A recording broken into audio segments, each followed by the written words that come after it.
Hi friends, welcome to Gautam Buddha meditation channel. మనము ప్రతిసారి ఒక గురువుతో మనం సజ్జన సాంగత్యం చేసి గురువు దగ్గర ఆత్మజ్ఞానం తెలుసుకుంటున్నాము. అదేవిధంగా ఈరోజు మరొకసారి మనకు గురుగారైన నారాయణ సార్ అవకాశం ఇచ్చారు. ఆయనకు ఆత్మ ప్రణామాలు. ఈ ఆత్మజ్ఞానం అనేది ఎంత విన్నా ఎంత మాట్లాడుకున్న తక్కువే. సారు ఈరోజు మనకు ఆత్మజ్ఞానం గురించి మనకు చెప్తారు. సో సార్తో పరిచయం చేసుకుని ఈరోజు సారు ఈ సజ్జన సాంగత్యంలోని ఆత్మజ్ఞానం మనం తెలుసుకుందాము. Thank you sir. నమస్తే సార్. నమస్తే సార్, ఇప్పుడు మనకు ధ్యానంలో మనము శరీరము, మనస్సు, బుద్ధి, ఆత్మ అనే నలుగు ఉన్నాయి కదా సార్. దీంట్లో ఈ ఆత్మలో ఒక విద్య ఉంది అంటున్నారు. విద్య, పరావిద్య, అపరావిద్య అని ఉన్నది. దాంట్లో మీనింగ్ ఏంటి సార్? ఇప్పుడు ఆత్మ అనేది 2 రకాలు ఉందని చెప్పారు కదా, దాని ఆత్మ యొక్క మీనింగ్ ఏంటి చెప్పండి. ఓం శుక్లాంబరధరం విష్ణుం శశివర్ణం చతుర్భుజం ప్రసన్నవదనం ధ్యాయేత్ సర్వవిఘ్నోపశాంతయే. సదాశివ సమారంభాం శంకరాచార్య మధ్యమాం అస్మదాచార్య పర్యంతం వందే గురు పరంపరాం. ఓం సాయీశ్వరాయ విద్మహే సత్యదేవాయ ధీమహి తన్నః సర్వః ప్రచోదయాత్. అహింసా జగత్తు, పిరమిడ్ జగత్తు, ధ్యాన జగత్తు సృష్టించినటువంటి పితామహ బ్రహ్మర్షి పాదములకు శతకోటి ప్రణామాలు. వారి గురువైన సదానంద యోగీశ్వరుల వారికి శతకోటి ప్రణామాలు. ఈ కార్యక్రమం నిర్వాహకుడికి వెంకటేష్ గారికి, దీనికి ఆశ్రయించినటువంటి సుధాకర్ గారికి, ఇక్కడికి వచ్చేసినటువంటి రెడ్డప్పకు హృదయపూర్వక ధన్యవాదాలు, కృతజ్ఞతలు. ఇప్పుడు మీరు అడిగినట్టు పరావిద్య, అపరావిద్య.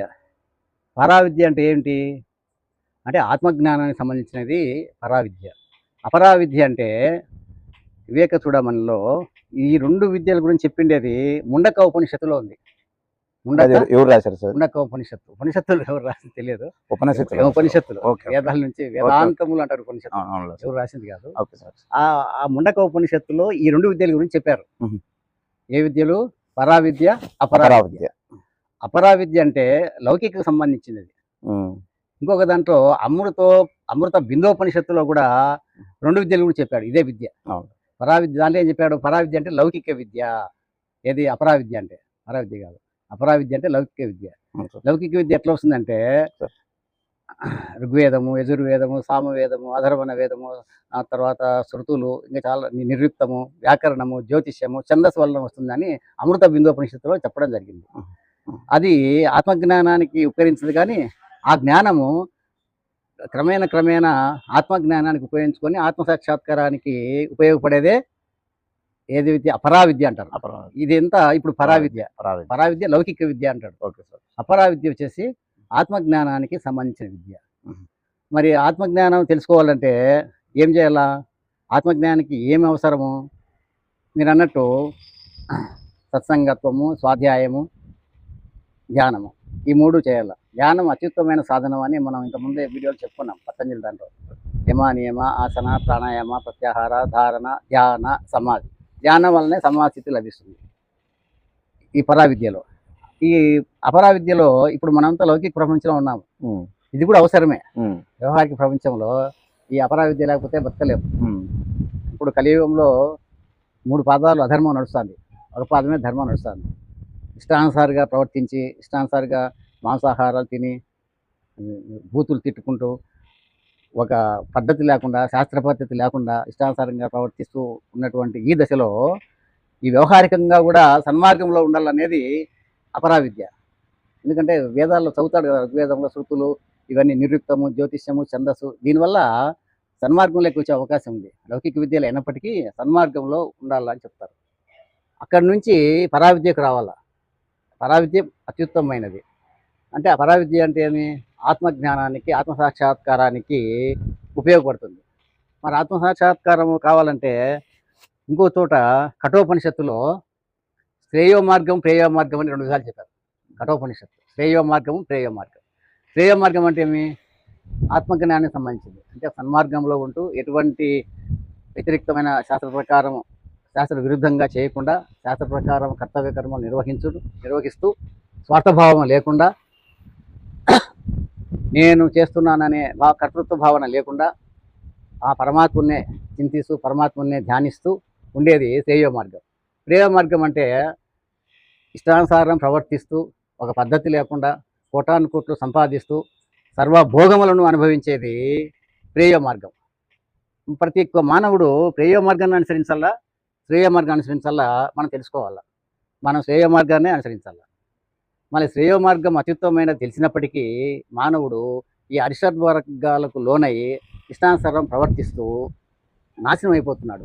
మళ్ళా జన్మ తీసుకొస్తున్నాడు, కర్మబంధంలో చిక్కుకుంటున్నాడు. పునరపి జననం పునరపి మరణం పునరపి జనని జట్రేశానం ఇక సంసారే భగదుస్తారే అన్నట్టుగా మళ్ళీ జన్మ మళ్ళీ జన్మ తీసుకోవడము, మళ్ళీ అనుభవించడము, మళ్ళీ బాధలు పడడము, మళ్ళీ ఇంకా జన్మ వస్తూనే ఉంటాయి. కనుక జన్మరాహిత్యం కోసము శ్రేయ మార్గము అనుభవించాలా, పరావిద్యను తెలుసుకోవాలా. ఆత్మసాక్షాత్కారం కావాలంటే పరావిద్య శ్రేయ మార్గం అవలంబించాలా. మరి ఆత్మజ్ఞానానికి ఏ అవసరము అంటే ఏమి ఆత్మజ్ఞానం కావాలంటే సత్సంగత్వము, స్వాధ్యాయము, సజ్జన సాంగత్యం ఇది ఉండాలి. ధ్యానము, సేవ కూడా ఉండాలి.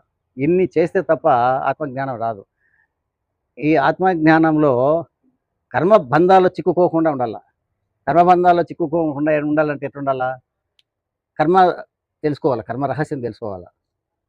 ఏ కర్మ చేయాలా? సత్కర్మలు చేయాలా.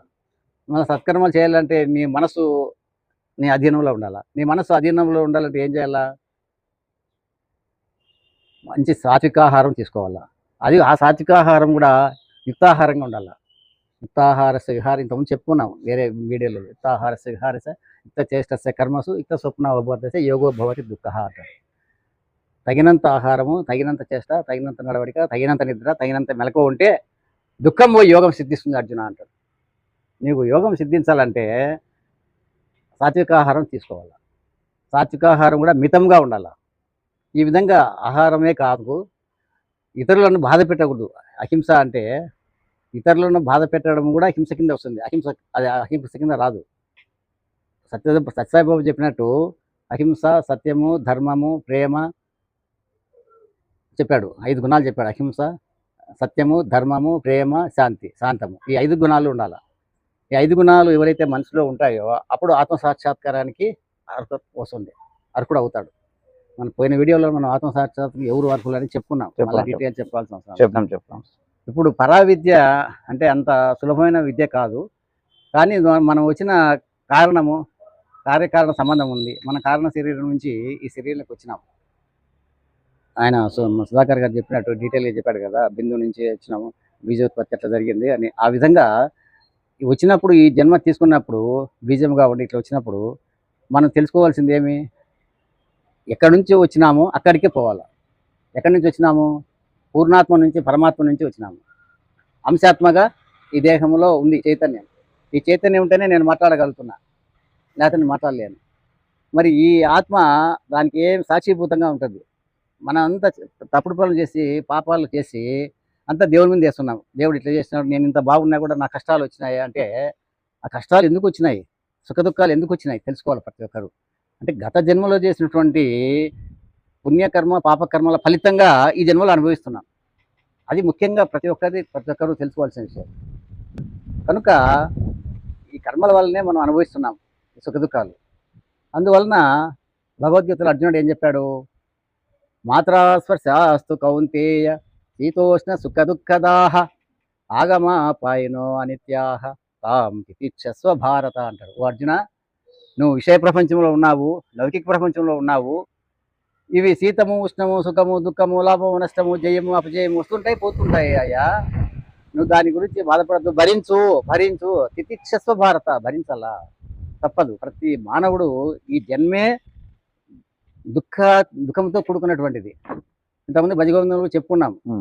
నలిని దళగత జలం అతి తరలం తద్వజ్జీవితం అతిశయ చపలం విద్ధి వ్యాధి అభిమానగ్రస్తం లోకం శోకహతం ఇంక సమస్తం. అందువలన ఈ లోకమే శోకంతో ఉంది. ఈ జన్మే దుఃఖంతో కూడుకుని ఉంది, బాధలతో కూడుకుని ఉంది. సుఖ దుఃఖాలు 2 ఉంటాయి జన్మ. కానీ బాధపడాల్సిన అవసరంలే. ఎందుకు బాధపడదు? మనకి జ్ఞానం వచ్చింది, అజ్ఞానంతో బాధపడుతున్నాము. జ్ఞానం ఉన్నటువంటి వ్యక్తి గత జన్మలో చేసినటువంటి కర్మల వల్ల ఈ జన్మలో సుఖ దుఃఖాలు అనుభవిస్తున్నాం అని తెలుసుకుంటే ఏం బాధపడాల్సిన అవసరం లే. మనకు కొడుకో కూతురో మనకు బాధ పెడుతున్నారంటే గత జన్మలో వాళ్ళకి బాకీ ఉంటాము. ఏమి పూర్వజన్మ కృతేన పాపం వ్యాధి రూపేణ పీడితం అంటాడు. వ్యాధులు ఎందుకు వస్తున్నాయంటే పూర్వజన్మలు చేసినటువంటి పాపం వలన ఈ జన్మలో వ్యాధి రూపంలో బాధపడుతున్నాం. అదొకటి. రుణానుబంధ రూపేణ పశుపతి సుతాలయ అంటాడు ఒక శ్లోకంలో. రుణానుబంధంతో కొడుకు కానీ, కూతురు కానీ, భార్య కానీ, భర్త కానీ మనకు బాధ పెడుతున్నారంటే గత జన్మలో వాళ్ళకు బాధ పెట్టింటాం. వాళ్ళు మన ఈ జన్మలో కూతురుగానో, కొడుకుగానో పుట్టి, భార్యగానో, భర్తగానో పుట్టి బాధ పెడుతుంటారు. కానీ బాధపడాల్సిన అవసరం లేదు. ఎందుకంటే జ్ఞానం తెలిసింది కాబట్టి. అజ్ఞానంలో ఉండేవాడు విపరీతంగా బాధపడుతుంటాడు. అయ్యో నాకు ఇట్లా కర్మ వచ్చింది, ఆ దేవుడు ఇట్లా చేసినా, నేను ఇన్ని పూజలు చేసినా, ఎన్ని జపాలు చేసినా, ఎన్ని ధ్యానం చేసినా. ధ్యానానికి పూజ సంబంధం లేదు అర్జున. క్లియర్గా చెప్పాడు భగవద్గీతలో. నా దత్తే కస్యచిత్ పాపం నచైవ సుకృతం విభు అజ్ఞానేన ఆవృతం తేన ముఖ్యంతి అజ్ఞానేన ఆవృతం జ్ఞానం తేన ముఖ్యంతి జంతవః.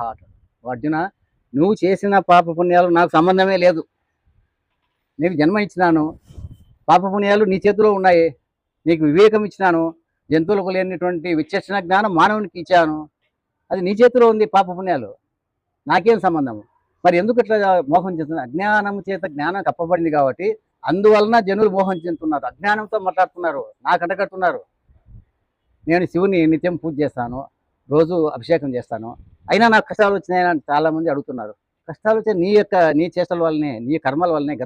ఈ జన్మలో కాకపోయినా గత జన్మలో చేసినటువంటి కర్మల వల్ల, కర్మ ఫలితం వల్ల నువ్వు అనుభవిస్తున్నావు. అంతేగాని శివునికి ఏం సంబంధము, విష్ణువుకి ఏం సంబంధము, గణపతికి ఏం సంబంధము? సంబంధమే లేదు. క్లియర్గా చెప్పాడు భగవద్గీతలో. మనం దాన్ని గ్రహించాలా. కనుక మనం చేసేటువంటి కర్మలు ఈ జన్మలో వచ్చింది, రాక మానవ జన్మ వచ్చింది. 84 లక్షల జీవరాశుల్లో మానవ జన్మ ఎంతో ఉత్కృష్టమైనది చెప్పారు. మనకు వివేకం ఇచ్చారు. వివేకం ఇచ్చినప్పుడు ఈ జన్మలో ఏది మంచిది, ఏది చెడు తెలుసు మనకు. ఈ మనసును మనము నిగ్రహించుకోవాలా. మనసును నిగ్రహించుకోవడానికి చాలా చెప్పాడు పాపం ఎవరు, కృష్ణ పరమాత్ముడు. చంచలం హి మన కృష్ణ ప్రమాది బలవదృఢం తస్యాహం నిగ్రహం మన్యే వాయోరేవ సుదుష్కరం. అడుగుతాడు అర్జునుడు, ఈ చంచలమైనటువంటి మనసు స్వామి, ఇది వాయువు కన్నా, వాయువును నిగ్రహించుట ఎంత కష్టమో, దీన్ని నిగ్రహించు కష్టమో, దీన్ని ఎట్లా స్వాధీనపరచుకోవాలంటే అప్పుడు శ్రీ భగవాన్ ఉవాచ అసంశయం మహాబాహో మనో దుర్నిగ్రహం చలం అభ్యాసేన తు కౌంతేయ వైరాగ్యేన చ గృహ్యతే అంటాడు. ఓ అర్జున, నువ్వు చెప్పింది వాస్తవమే, నేను కూడా ఒప్పుకుంటాను. అసంశయం, సందేహమే లేదు. చాలా కష్టము మనసును స్వాధీనపరచుకోవడం, మనసును నిగ్రహించుకోవడం చాలా కష్టము. వాయువును నిరోధించడం ఎంత కష్టమో ఇది కూడా అంత కష్టమే. కానీ అభ్యాసముతో, వైరాగ్యముతో మనసును స్వాధీనపరచుకోవచ్చని ఆడు చెప్పాడు అక్కడ. కనుక మనం ఏం అభ్యాసం చేయాలా? ధ్యానం వల్ల. ధ్యానం ఎందుకంటే పతంజలి చెప్పినాడు కాబట్టి, ధ్యానం వల్లే సమాధి లభిస్తుంది కాబట్టి. మన పత్రిజీ కాదు, పతంజలి ముందే చెప్పాడు. ఎప్పుడో గౌతమ బుద్ధుడు చెప్పాడు, పతంజలి చెప్పారు, మరి ఇప్పుడు ఇటీవల మైత్రేయ బుద్ధుడు పత్రిజీ కూడా చెప్తున్నాడు. కనుక ధ్యానాన్ని నిరంతరం సాధన చేస్తూ ఉంటే అప్పుడు ఏమైపోతుంది? నీ మనస్సు స్వాధీనంలోకి వస్తుంది. అక్కడ భగవద్గీతలో యోగ సాధన అన్న ఒక వర్డ్ ఉంది సార్. యోగ సాధనకు ధ్యాన సాధనకు డిఫరెన్స్ రెండు ఒకటేనా, సంబంధం? యోగము అంటే యోగ చిత్తవృత్తి నిరోధ అని పతంజలి సూత్రం చెప్పాడు. అవును. యోగము అంటే ఏమి? అది కూడా యోగంలో 3 రకాల యోగాలు ఉన్నాయి. కర్మయోగము, జ్ఞాన యోగము, ధ్యాన యోగం అని. క్షేత్రజ్ఞ విభాగ యోగంలో 24 శ్లోకంలో చెప్పాను నేను ఇంతకుముందే. ఏమని?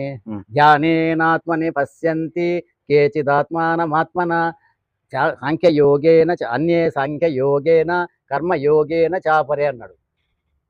ఇంద్రియాలను నిగ్రహించుకొని, మనసును నిగ్రహించుకొని ధ్యానం చేస్తే ఆత్మను దర్శించవచ్చు. అదొకటి, ఒక యోగం, ధ్యాన యోగం. తర్వాత సాంఖ్యయోగం, జ్ఞానం. ఏం జ్ఞానము? ప్రాపంచిక జ్ఞానం కాదు, ఆధ్యాత్మిక జ్ఞానం కలిగిన వాడు కూడా కొంతమంది ఆత్మను దర్శించుకోవచ్చు. అట్లనే కర్మయోగం, నిష్కామ కర్మయోగం, కర్మ ఫలితాన్ని ఆశించకుండా కర్మయోగం చేసేవాడు కూడా ఆత్మను దర్శించుకోవచ్చు. కనుక ఇక్కడ మీరు అడిగిన ప్రశ్నకు జవాబు ఏమంటే, యోగం అంటే ధ్యానం వస్తుంది. ముఖ్యంగా ధ్యానమే యోగం. యోగ చిత్తవృత్తి నిరోధ. చిత్తవృత్తులు నిరోధం కావాలంటే ధ్యానంలోనే అవుతాయి.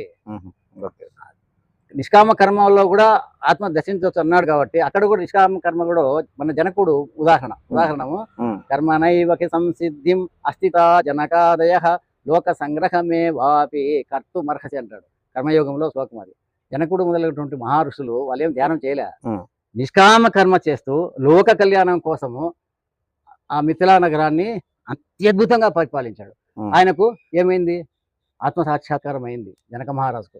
అది కూడా ఉంది. అంటే ధ్యానము ధ్యానమే కాదు, కర్మయోగం వల్ల కూడా జ్ఞానయోగం, సాంఖ్యయోగం అంటారు. సాంఖ్యయోగం ద్వారా కూడా మనం ఆత్మ సాక్షాత్కారం చేసుకోవచ్చు, అంటే పరమాత్మను దర్శించుకోవచ్చు. ఓకే.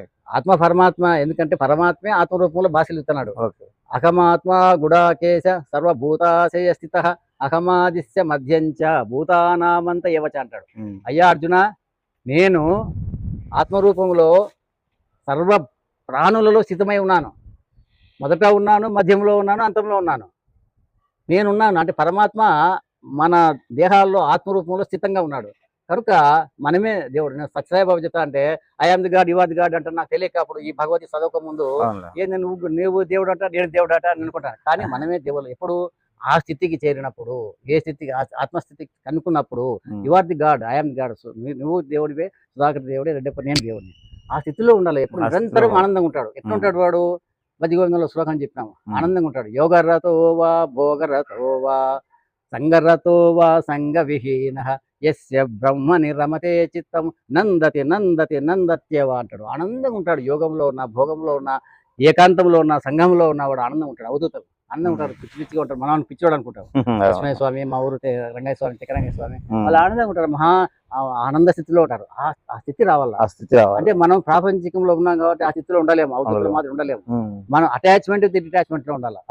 అటాచ్మెంట్ డిటాచ్మెంట్ అంటే మన పిల్లలను చూసుకోవాలా, భార్య పిల్లలను చూసుకోవాలా, వాళ్ళతో మాట్లాడాలా, వాళ్ళు అడిగినప్పుడు ఇవ్వాలా, అంతవరకే. కానీ మళ్ళీ వదిలిపెట్టాలా, వాళ్ళ కోరికలు మొత్తం తీర్చాలా, తీర్చినట్టు ఉండాలి. కానీ అయ్యో అని అని మళ్ళీ బాధపడకూడదు. అటాచ్మెంట్ అనేది ఉండకూడదు. అటాచ్మెంట్ ఉంటే అయిపోయా, నువ్వు దాంట్లో పడిపోతావు, సంసార వ్యామోహంలో పడిపోతావు. సంసార వ్యామోహంలో పడితే నువ్వు ఎప్పుడూ ఆత్మజ్ఞానం నీకు దొరకదు. ఇప్పుడు మనకు ఒక రోగం వచ్చింది వెంకటేష్, ఔషధం నేను కాల్పాటు జ్వరం వచ్చింది నాకు, నేను డోలో 650 అంటే నీకు వ్యాధి తగ్గదు. డోలో 650 వేసుకోవాలా, వేసుకుంటేనే జ్వరం తగ్గుతుంది. ఔషధం అని చెప్పినంత మాత్రం తగ్గదు. నేను ఆత్మను, నేను శరీరాన్ని కాను అంటే ఆత్మ దొరుకుతుందా? కాదు. దాని అనుభవ స్థితికి తెచ్చుకోవాలంటే ఇవన్నీ ఉండాలా.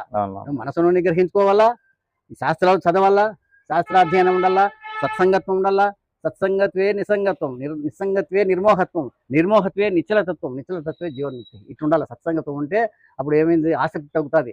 ఏది ప్రపంచ వ్యామోహాల, ప్రపంచ ఈ విషయాల మీద, ఈ ప్రపంచ విషయాల మీద ఆసక్తి తగ్గుతుంది. ఎప్పుడైతే ఆసక్తి తగ్గితే మోహం పోతుంది. ఎప్పుడైతే మోహం పోతుందో నిశ్చలతత్వం వస్తుంది. నిశ్చలతత్వం వస్తే అప్పుడు జీవన్ముక్తి, అంటే జీవించి ఉండగానే ముక్తి ఉండాలి. మనం ముక్తి సాధించాలా, పోయిన తర్వాత కాదు, మనం బతికుండగానే ముక్తి సాధించాలా అంటారు. చాలా అది తీవ్రతరమైన సాధన చేయాలి. అంత సులభమైనటువంటి విషయం కాదు. చెప్పడం ఈజీ, నేను చెప్పడం ఈజీ, కానీ ఆచరణ ముఖ్యం, అనుష్ఠానం ముఖ్యం, శ్రవణము ముఖ్యం, మననం ముఖ్యం, నిధిధ్యాసం ఉండాలి. ఆచరణ. నవవిధ భక్తులు ఏదో భక్తి పట్టుకోవచ్చు. శ్రవణము, కీర్తనము, స్మరణము, వందనము, అర్చనము, పాదసేవనము, సఖ్యము, ఆత్మనివేదనము. నవవిధ భక్తుల్లో ఏదో ఒక భక్తిని పట్టుకొని చిత్తశుద్ధితో చేయాలి. చిత్తశుద్ధి లేనిది ఏమీ రాదు. ఆత్మశుద్ధి లేని ఆచారమదేల, చిత్తశుద్ధి లేని శివపూజలేలరా, బాండ శుద్ధి లేని పాకమేల, చిత్తశుద్ధి లేని శివపూజలేలరా, విశ్వదాభిరామ అంటారు. మనం వేమన చెప్తారు. కాబట్టి చిత్తశుద్ధితో శివపూజ చేసినా కూడా వస్తుంది జ్ఞానం. ఇక్కడ ఇంకొచ్చిన సార్, ఈ వైరాగ్యానికి చిత్తశుద్ధికి ఏమైనా సంబంధం ఉందా? నీకు ఎప్పుడైతే చిత్తశుద్ధి వస్తుంది అనుకో, నీ మనసులో వైరాగ్యం వస్తుంది. వైరాగ్యం అంటే కంప్లీట్గా విడిచిపెట్టేసి సన్యాసుల్లో, అడవుల్లో, హిమాలయాల్లో ఉండడం కాదు వైరాగ్యం అంటే. వైరాగ్యం అంటే నువ్వు చేసినటువంటి సత్కర్మలు చేస్తూ ఫలితాన్ని ఆశించకపోవడమే వైరాగ్యం. ఫలితాన్ని ఆశించి చేస్తున్నాం.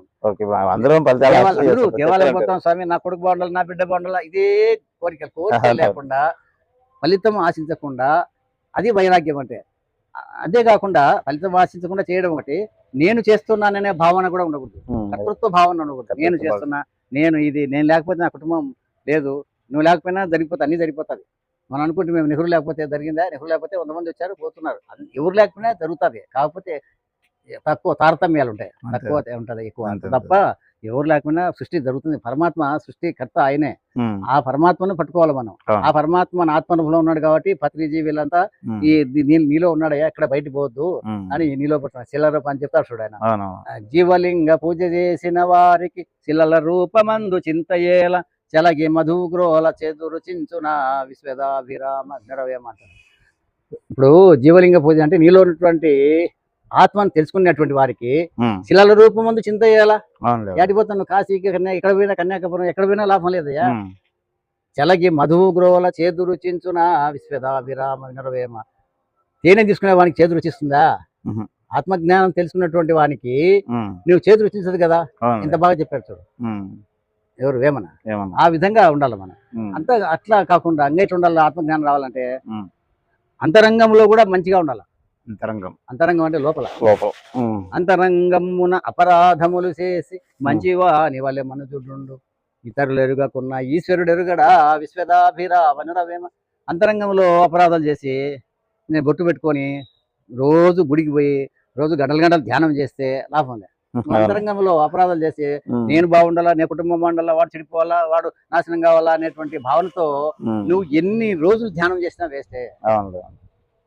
క్లియర్ గా చెప్పాడు వివేకచూడామణిలో. వివేకచూడామణిలో ఉహు, ఒక శ్లోకం చెప్పాడు. ఉహు, పఠంతు శాస్త్రాని యజంతు దేవాన్ కుర్వంతు కర్మాని భజంతు దేవాః ఆత్మైక్య బోధేన వినాముక్తికి నా సిద్ధ్యతి బ్రహ్మ శతాంతరేపి అంటాడు వివేకచూడామణి. చాలా మంచి శ్లోకం. ఉమ్, ఎన్ని శాస్త్రాలు చదివినా లాభం లేదు నాయన. ఉమ్, ఏమి ఉమ్, ఎన్ని యజ్ఞాలు చేసినా లాభం లేదు. ఉమ్, ఎన్ని కర్మలు చేసినా నైమిత్తిక కర్మలు, నిషిద్ధ కర్మలు, ఎన్ని కర్మలు చేసినా లాభం లేదు. ఉమ్, ఎన్ని దేవతలను ప్రీతి కొరకు ఎంత పూజించినా లాభం లేదు. ఉమ్, ఆత్మైక్య బోధేన ఆత్మ పరమాత్మతో ఐక్యమే జ్ఞానం లేకపోతే ఉమ్, ఉమ్, ముక్తి రాదు. ఎట్లా? ఎన్ని యుగములు గడిచినా ముక్తి రాదు. ఇది నేను చెప్పింది కాదు, వివేకాచూడ వల్ల శంకరాచార్యులు చెప్పారు. శంకరాచార్య. ఇన్ని చేసినా కూడా ఉమ్, నీకు ముక్తి లభించదు అంటాడు. క్వశ్చనే లేదు. అదే. అంటే ఎప్పుడు మనకి లభిస్తుందంటే ఆత్మైక్య బోధేన వినాముక్తికి. ఆత్మ పరమాత్మతో ఐక్యమయ్యే జ్ఞానం తెచ్చుకోవాలా. ఆత్మ పరమాత్మతో ఐక్య జ్ఞానం కావాలంటే ఏం చేయాలా? ఇవన్నీ ఉండాలా, నేను చెప్పినటువంటి గుణాలన్నీ ఉండాలా. సత్వ రజ తమో గుణాలతో మనం ప్రకృతిలో గుణాలు ఉన్నాయి. 3 గుణాలు: సత్వ రజ రాజసిక గుణము, తమో గుణము.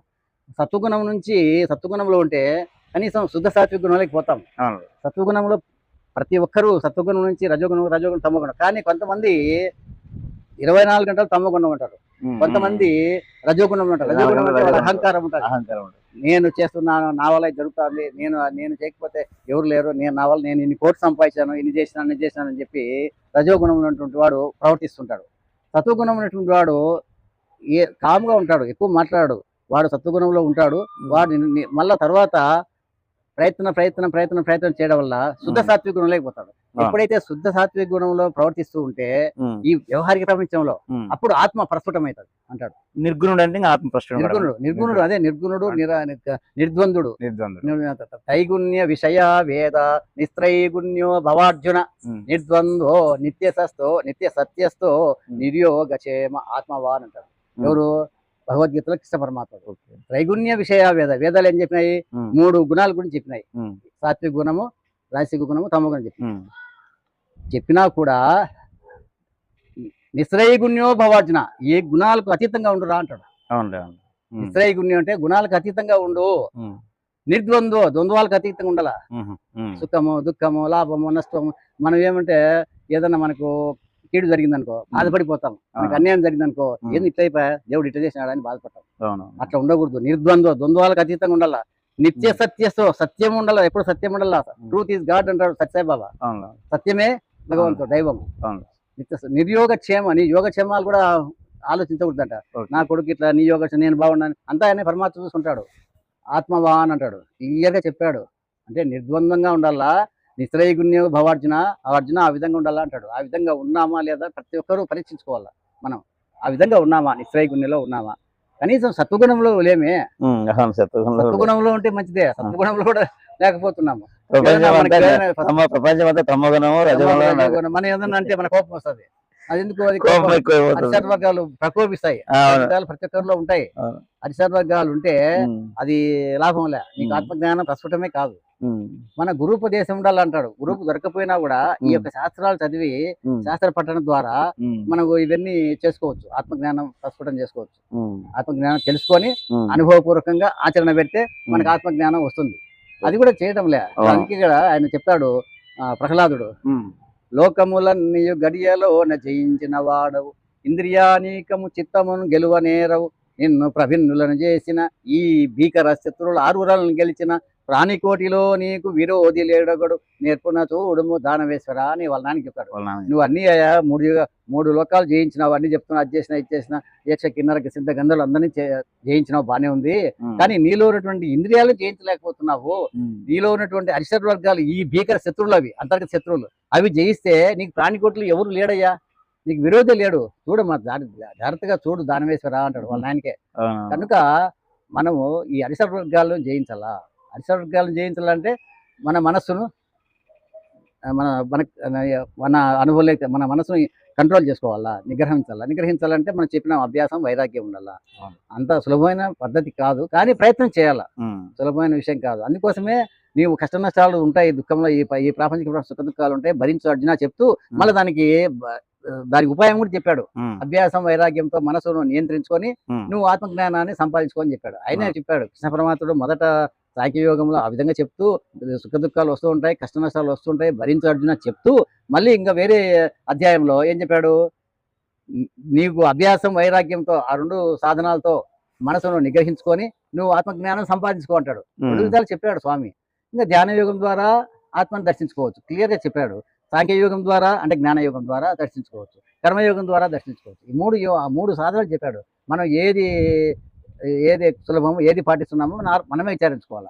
ప్రతి వ్యక్తి ఏది సులభమో ఏది సులభమని కాదు, ఏది తొందరగా మనకు ఆత్మావలోకనం జరుగుతుందో, ఆత్మానుభవం కలుగుతుందో దాన్ని మనం ఆచరించాలి. ఆచరణ ముఖ్యం, చెప్పడం ఈజీ, ఆచరణ ముఖ్యం. నేను చెప్తేనే పఠంతు శాస్త్రాన్ని, ఎన్ని శాస్త్రాలు చదివినా కూడా ఆత్మ పరమాత్మతో ఐక్యమయ్యేటువంటి జ్ఞానం లేకపోతే ఎన్ని యుగములు గడిచినా, ఎన్ని భజనలు దేవా అని అంటాడు, ఎన్ని భజనలు చేసినా, ఎన్ని పూజలు చేసినా, ఎన్ని యజ్ఞములు చేసినా నా సిద్ధి కలగనే కలగదు.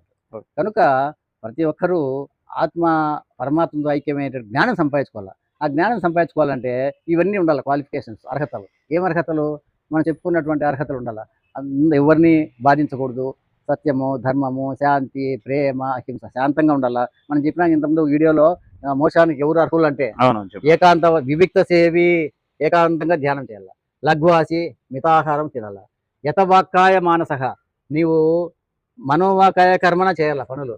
మనసులో ఒకటి ఆలోచిస్తావు, మాటలు ఇష్టానుసారం ఏదో మాట్లాడతావు, నువ్వు శరీరంతో వేరే చేష్టలు చేస్తావు. ఎట్లా నీకు వస్తుంది ఆత్మజ్ఞానం? నువ్వు బ్రహ్మపదానికి అర్హుడు ఎట్లయితావు? అనే కాదు, యతవాకాయ మనసగా త్రికరణ శుద్ధిగా నువ్వు చేయాల. అలా ధ్యానయోగ పరోనిత్యం అంటాడు. ధ్యానం నిరంతరం చేయాల. నేను 1 గంట చేశాను, నాకు ఆత్మజ్ఞానం వచ్చింది, నా ఆత్మ కనపడింది అంటే అది తప్పు. నాకు ఆత్మ కనపడింది, ఎట్లా కనపడుతుంది? ఆత్మ కనపడదు, అది ఇట్లా ఉంటుందని చెప్పడానికి కాదు వెంకటేష్. ఎందుకంటే దీంట్లో ఉత్తర గీతలు చెప్పాడు క్లియర్గా. ఏం చెప్పాడంటే, ఉదయ కమల మధ్యే దీపవత్ వేదసారం ప్రణవం అత్కర్మ్యం యోగి హృద్యానగమ్యం అజహర శివయోగం సర్వభూతస్థమేకం సకృదపి మనసా ధ్యాయంతే సదా ముక్త ఏవసహ అంటాడు. జీవించి ఉండగానే ముక్తుడు ఎవరై అంటే ఈ విధంగా ఉండాలంట. ఈ విధంగా ఎట్లా ఉండాలా? ఇది హృదయ కమల మధ్యంలో ఉంది ఆత్మ, అది అత్కర్మ్యం ఇట్లా ఉంటుందని చెప్పడానికి వీలు కాదంట. కృతజ్ఞతలు చెప్పాడు కృష్ణ పరమాత్మ. ఈ విధంగా ఉంటుంది, ఈ విధంగా ఉంటుంది చెప్పు. నాకు ఆత్మ కనపడింది అంటే అది అంత అబద్ధం. అది ప్రణవం, ఓంకారం నుంచి వచ్చింది. అది యోగి హృదయాల్లో ఉంటుంది అది ఆత్మ. మనం యోగులైతే మనకు కూడా మన హృదయ కమల మధ్యలో ఉంది ఆత్మ, ఇక్కడ ఉంది. దీపవత్, దీపం నిశ్చలమైన దీపం, గాలి లేకుండా దీపం ఎట్లా వెలుగుతుంటే అట్లా వెలుగుతా ఉండదంట. అది అజహర శివయోగం అంటే శివుడు బ్రహ్మ విష్ణువు కంటే అతీతమైందంట. కనపడదు, నిరాకారం, నిర్గుణము, అక్షరుడు, అవ్యయుడు, ధ్రువుడు, కూటస్థుడు, ఏం లేదు, ఆకారం లేదు, గుణం లేదు, ఏం లేదు. అటువంటి ఆ విధంగా ఉంటుంది ఆత్మ, మన హృదయ కమలంలో ఉంటుంది. అది సర్వభూతస్థమేకం, సర్వ ప్రాణుల్లో ఉంటుంది. దాన్ని ధ్యానిస్తే మనసుతో అప్పుడు అయ్యా నువ్వు ముక్తుడు అవుతాడంట. అవును, ఉత్తర శ్లోకం అది. ఆ విధంగా మనం దాన్ని సాధించుకోవాలి. అంత సులభమైన విషయం కాదు. ఇంకేదైనా డౌట్ ఉంటే అడుగు. థ్యాంక్ యూ సార్, ఎక్కువైపోయింది. అయిపోయిందా? థ్యాంక్ యూ సార్, ఇంత జ్ఞానాన్ని మాకు రోజు పంచుతున్నారు. మీకు ఆత్మ ప్రణామాలు. మా ప్రేక్షకులు గౌతమ మెడిటేషన్ ప్రేక్షకులందరికీ ఆత్మ ప్రణామాలు. ఏంటంటే జ్ఞానం మళ్ళీ మనం వింటుంటాము. నెక్స్ట్ ఏమైనా సార్తో మనం భగవద్గీతలోని 18 పర్యాలు తెలుసుకున్నాము. అంతవరకు సెలవు. Thank you.